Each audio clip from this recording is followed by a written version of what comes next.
But first, Mike Tobin live on the ground in Tel Aviv with the very latest. Good morning, Mike.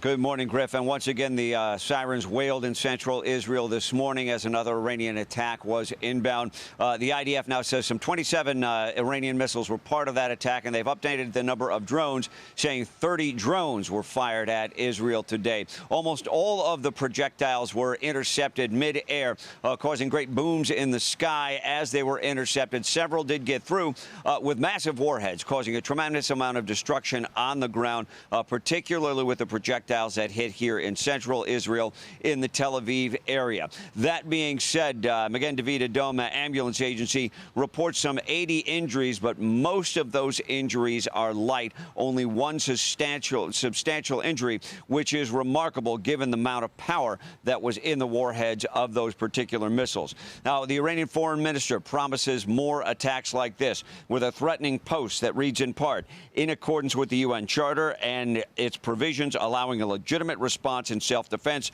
Iran reserves all options to defend its sovereignty, interests, and people. Israeli fighter jets were active in the skies over central and western Iran today. 20 of them, to be specific. 2 F-5 fighter jets were hit on the ground, as well as 8 missile launchers that Israel says were neutralized as they were preparing to fire on Israel. The launchers that were used in the attack themselves were neutralized by the Israeli fighter jets that are still reportedly active in the skies over Iran. And a sad update from the war in the Gaza Strip. 3 of the hostages have been recovered, but not alive. The remains have been recovered. The names are as follows. Ofra Kidar, she was from one of the kibbutzes close to the Gaza Strip.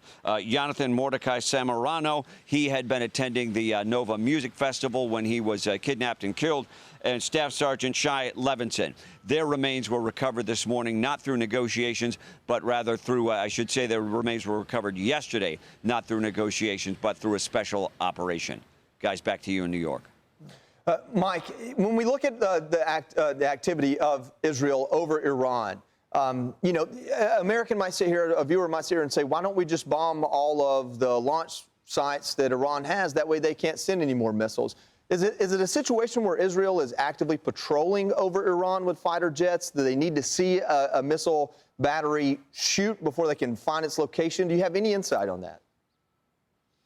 Once they start moving them around, the Israelis do say they'll get them once they come out to launch. When they move the launchers into place, prime them, as they said today, that's when they can become visible to the fighter jets, and the fighter jets can operate at will over central and western Iran.